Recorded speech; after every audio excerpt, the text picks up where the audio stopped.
দরকারও নেই দাদা, যা আছে সেটা দিয়ে আমরা ম্যানেজ করব। হে ছোট মা, মোর আরেকটু কথা আনছে, তোকে কিন্তু একটু দায়িত্ব মোর দিয়েটো যাব। কি দায়িত্ব বাহা? দায়িত্বটা হলো এবার থেকে বড়বাবুকে প্রেসারের ওষুধটা দেওয়ার কামটা কিন্তু তোমার, ঠিক আছে? তুমি কিন্তু রোজ বড়বাবুকে মনেটা করে দিবে।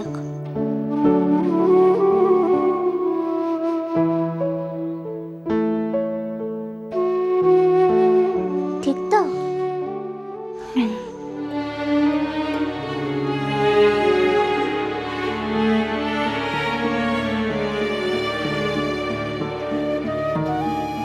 দিদিমণি, এই ঘরটাতে একটু নতুন সদস্য আসছে বলে না, মোর বড় দাদা বাবুটুকে যেন ভুলেটো জিওলা। ওর দিকে খেয়াল তো রাখবে, ঠিক আছে? তুই ফিরে আসা অবধি আমি যদি থাকি,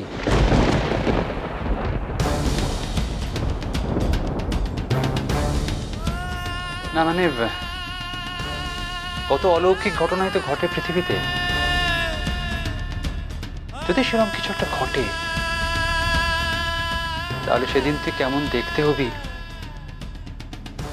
সেটা দেখার অপেক্ষা রইলাম ভা।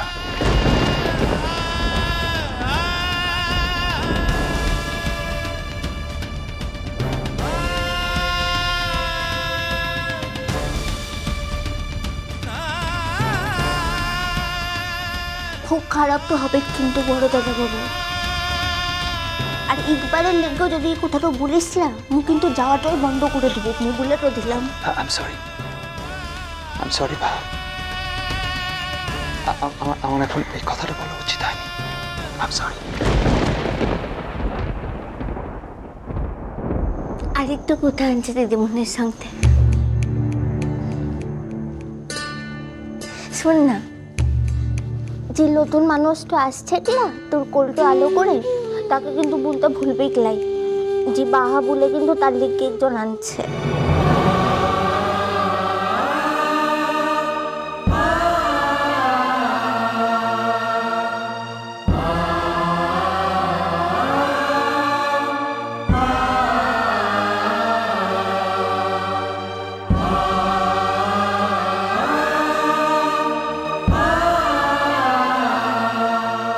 জানি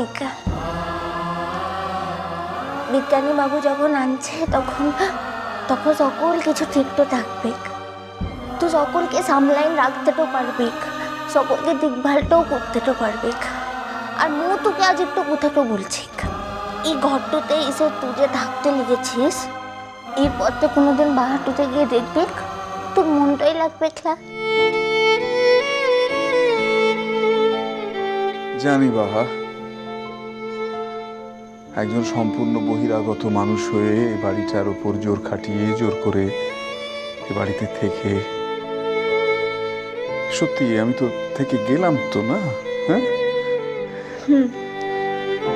আর বিজ্ঞানী বাবু, ওর চিনি সন্দেশকে একটু মাপটো করে দিস, ওরা ছোট আঞ্জেলা, আর ওদেরকে একটু আশীর্বাদ করিস। চিন্তা নেই, কোনো চিন্তা নেই, তুমি নিশ্চিন্ত থাকো, এই বাড়িটাকে আমি কোনোভাবেই কোনোদিন কোনো কারণে ভাঙতে দেব না, কোনো কারণেই নয়। তুমি যেরকম অক্ষত একটা সংসার রেখে যাচ্ছ, তুমি ফেরত আসার পর আমি সেই অক্ষত সংসারটাই তোমার হাতে ফেরত দেব, প্রমিস।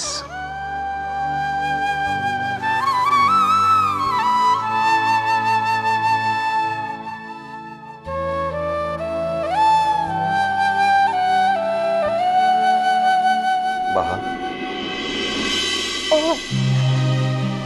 তুই কখনে লেখ। বাহা, তুমি যে এইভাবে ভালোবাসার হাত দিয়ে সবাইকে ছুঁয়ে রেখেছো, আমি চাই না কেউ কখনো তোমার এই ভালোবাসা, কর্তব্যবোধ আর ভালোবাসার ছোঁয়া থেকে বাদ পড়ুক। বাহা, তুমি যাওয়ার আগে একবার তোমার বাবার সঙ্গে দেখা করে যেও।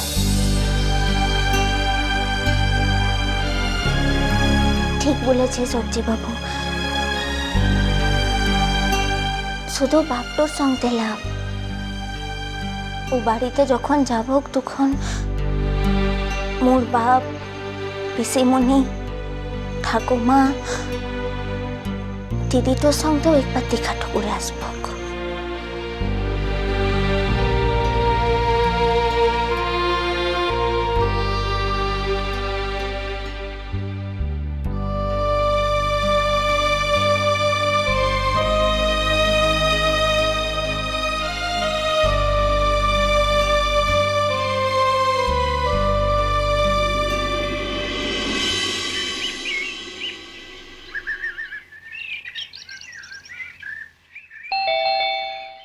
জয়া, দেখো তো কি এলো।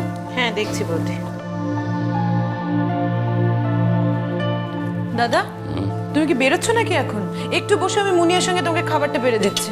না রে, আমি একটু পরে বসবো। তুই দিয়ে দে, ওই মনকে দিয়ে দে ওর সময় মতো। বসো তুমি। আমি একটু পরে বেরোবো আসলে। মা, আমার খাবারটা রেডি হয়েছে, আমি কিন্তু বেরোবো, সময় হয়ে গেছে। হ্যাঁ হয়েছে, পিসুমনি দিচ্ছে। আচ্ছা এখানে দাও, তাহলে আমি একটু পেপারটায় চোখ বুলিয়ে নিই।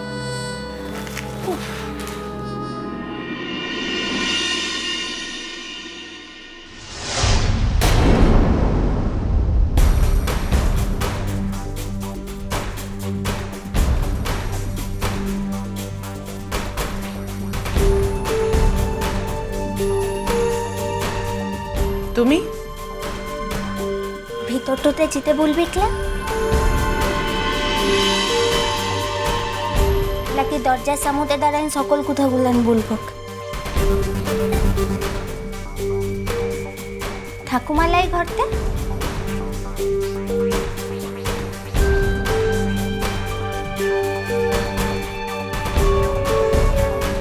কে এলো জয়া, এই অসময়?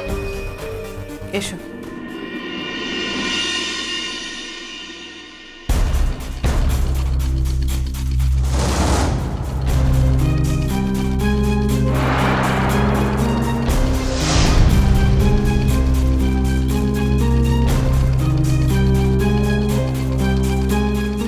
মল্লিককে কোনো সময়টাই সুসময় লয় দিদিমণির মা।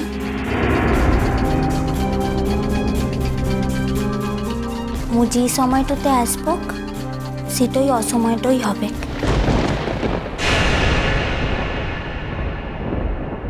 এখানে কি মনে করে হঠাৎ?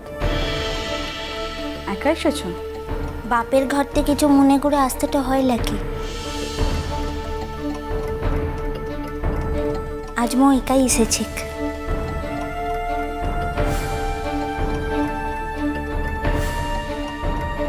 কেমন আনছিস বাপ? কি ব্যাপার বাহা, কিছু বলবি মা? তোকে ডট টপে লিখলো কি? এই রে, কি চাই এখানে তোমার? কি চাই শুনি?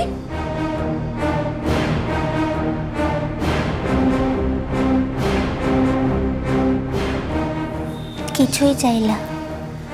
আসলে মো বাহারটোতে চুলেটে গেছি তো, তার আগতে সকলের সঙ্গে একবার দেখাটো করে লিখে এলাম। কোথায় চলে যাচ্ছিস বাহা?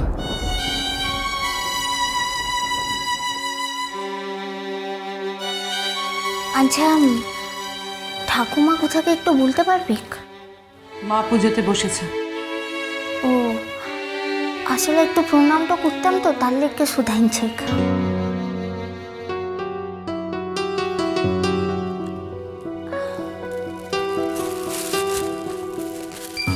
মিঠাইটা এনেছিলাম, তো রাখিনি।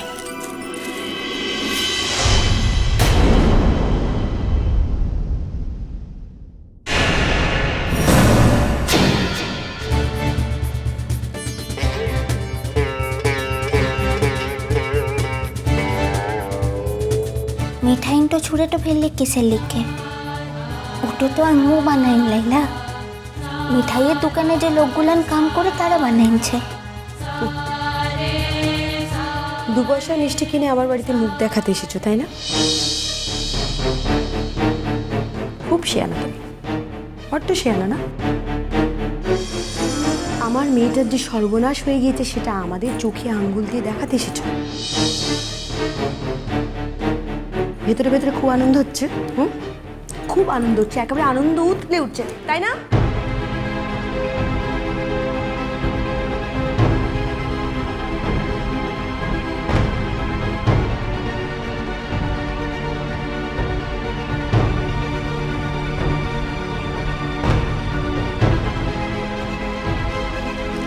কেন আসিস বারবার?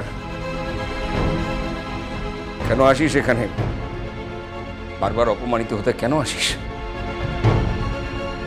তোর কি মান অপমান বোধ বলে কিছু নেই? মিষ্টি কুটুম মিষ্টি কুটুম মিষ্টি কুটুম